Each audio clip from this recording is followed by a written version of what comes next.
रामनगरपुर नामक एक सुंदर गाँटे थाए। ସେହି ଗାଁରେ ଏକ ବଡ଼ ନଦୀଟିଏ ଥାଏ। ସେହି ଗାଁରେ ଅଙ୍ଗୁର ଓ ସପୁରି ବାସ କରୁଥାନ୍ତି।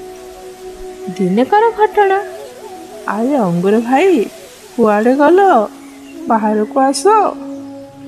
କ'ଣ ହେଇଛି ସପୁରି ଭାଇ, ଏତେ ବ୍ୟସ୍ତ ଜଣା ପଡ଼ୁଛ? ଆରେ ସେମିତି କିଛି କଥା ନାହିଁ, ମନଟା ଟିକେ ଭଲ ଲାଗୁନି। ନଦୀଆଡ଼େ ଟିକେ ବୁଲି ଆସିଲେ ମନଟା ଟିକେ ହାଲକା ଲାଗିବ। ଓ ତାହେଲେ ଏମିତି କଥା। ତାହେଲେ ଚାଲ ଯାଇକି ଟିକେ ବୁଲି ଆସିବା।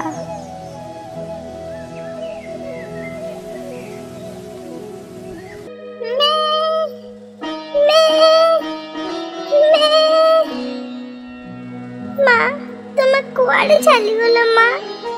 ମୁଁ ଏକା ଏଠି କ'ଣ କରିବି ମା? ତୁମେ ଶୀଘ୍ର ଆସ ମା, ତୁମେ ଶୀଘ୍ର ଆସ। ଆରେ ଛେଲି ଭାଇ, କ'ଣ ହେଇଛି ତୁମର? ତୁମେ କାନ୍ଦୁଛ କ'ଣ ପାଇଁ? କ'ଣ ହେଇଛି ଆମକୁ କହିଲ? ଅଙ୍ଗୁର ଭାଇ, ଏ ଦୁନିଆରେ ମୋର ନିଜର ବୋଲି କେହି ବି ନାହାନ୍ତି।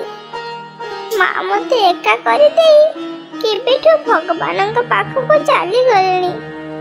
ଆଉ ରହିଲେ ବାପା, ସେ ପୁରାପୁରି ଅସୁସ୍ଥ। ମୋର ସାବତ ମା ମୋର ଏଭଳି ଅବସ୍ଥା କରିଛନ୍ତି।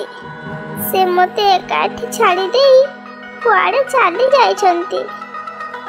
ଆରେ ଛେଲି ଭାଇ, ତୁମେ ଜମାର ବି ଚିନ୍ତା କରନି। ଆମେ ଅଛୁ ନା, ତୁମର କିଛି ବି ହେବନି। ତୁମେ ଆମ ସହିତ ଚାଲ। ଆଜିଠୁ ତୁମେ ଆମ ସାଙ୍ଗରେ ହିଁ ରହିବ। ହେଲେ ଅଙ୍ଗୁର ଭାଇ, ମୁଁ ପୁଣି ତୁମ ସାଙ୍ଗରେ କେମିତି ରହିବି?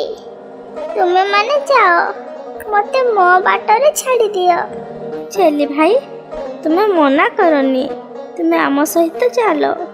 ଆଜିଠୁ ଆମେ ସମସ୍ତେ ମିଳିମିଶି ବହୁତ ଖୁସିରେ ରହିବା।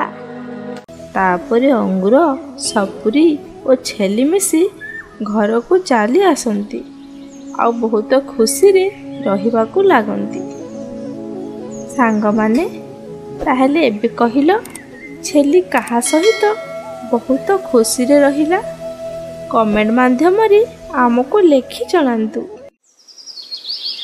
ନେକ୍ସଟ ଏପିସୋଡ଼ ଦେଖିବା ପାଇଁ ଏହି ଭିଡ଼ିଓକୁ କ୍ଲିକ୍ କରନ୍ତୁ ଏବଂ ଆମ ଚ୍ୟାନେଲକୁ ସବସ୍କ୍ରାଇବ୍ କରନ୍ତୁ। ପାଖରେ ଥିବା ବେଲ୍ ବଟନକୁ ଦବାଇ ଦିଅନ୍ତୁ। ଯଦି ଆମ ଭିଡ଼ିଓଟି ଭଲ ଲାଗିଲା ଗୋଟେ ଲାଇକ୍ କରନ୍ତୁ ଏବଂ ଗୋଟେ ସୁନ୍ଦର କମେଣ୍ଟ କରନ୍ତୁ। Thank you.